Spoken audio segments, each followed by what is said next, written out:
everyone. We are Alicia, Angela, Catherine, Elena, and Ria. And today we will be experimentally determining the effects of varying radii on centripetal force.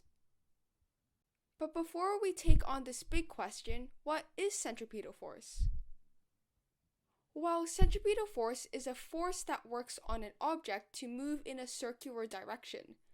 It is always directed towards the point or the spot in which the object orbits around. Centripetal force is measured in newtons. Centripetal acceleration is the acceleration that is experienced by an object moving in a circular path. Even if the speed of the object is the same, the centripetal acceleration is non-zero because the direction of the object's velocity is changing. Centripetal acceleration is measured in meters per second squared. Finally, angular velocity, denoted by the symbol omega, is the rate of change of a rotating body. It is measured in radians per second. The formula of angular velocity is omega is equal to the change in position over time, in which the change in position is measured in radians and time is measured in seconds. The formula of centripetal force is as follows.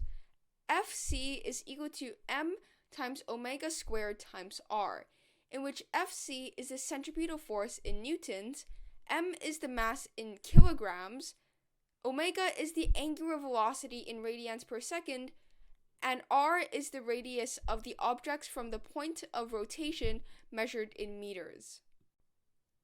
The last thing that we need to know before going into our experiment is that angular velocity decreases as radius increases. The farther away the object is from the point, the more inertia, or the tendency to stay in its original position, it experiences. This means that the farther away the object is, the harder it is to make it move. You can test this out for yourself.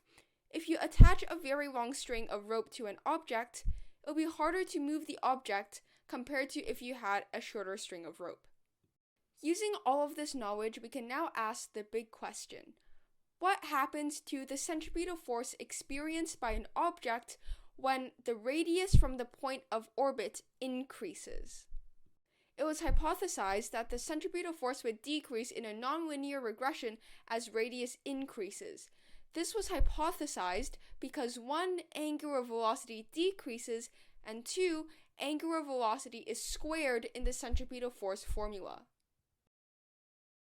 The graph here is a theoretical estimate of what the trend would look like according to the hypothesis, with the x-axis as the radius in meters and the y-axis as the centripetal force in newtons.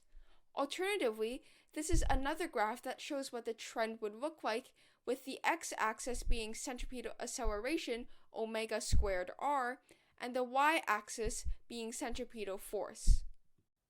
To test this hypothesis, the following materials were used. Because the EV3 Mindstorm set may not be very accessible, here are some alternatives that you could use in replacement. The contraption used in this experiment can be separated into two parts, the Lego component and the cardboard component.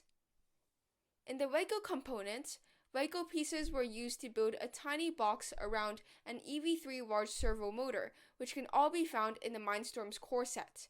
As well, a phone holder was built to hold an iPhone 7 Plus. This phone holder was attached to a beam, which would then be attached to the middle of the motor, allowing the phone and the phone holder to spin in a circular motion. However, don't attach the beam to the middle of the motor yet. This will be the last step. In the cardboard component, the top of one medium cardboard box was cut and trimmed. The remaining cardboard was retaped onto the box 2 centimeters from the top. Piecing both components together, the Lego component was placed onto the cardboard component. Then, another piece of cardboard was slitted onto the original cardboard box. Then, the whole cardboard box was taped using clear tape. This was done to minimize the frictional coefficient of the surface. As well, if the top of the cardboard box is still yet not flat, weights can be used to tape the box to the surface it is on, like this. A portion of the side of the cardboard box was also cut open, so that the EV3 wire could be connected from the large servo motor inside the cardboard box to the EV3 brick. Finally, reattach the beam and the phone holder to the middle of the motor. Your contraption is completed. Phyphox is an app that allows you to record data using the sensors in your phone. In this experiment, we will be using the centrifugal acceleration feature in Phyphox. To record data, go to Phyphox, Centrifugal Acceleration, Time on your iPhone 7 Plus and press the play button. On your EV3 motor, to turn it on, press the middle button once, go to Control Panel and then Motor Control. Then, depending on the port the motor wire is connected to, press either the up, right, down, or left button as indicated by the EV3 brick screen. The motor and phone holder should start moving. Finally, place your phone into the phone holder and turn on the EV3 motor for roughly 5 seconds. Repeat 10 times for each beam length. The masses of the beam and phone holder, as well as the length of the beams in meters, will also need to be recorded.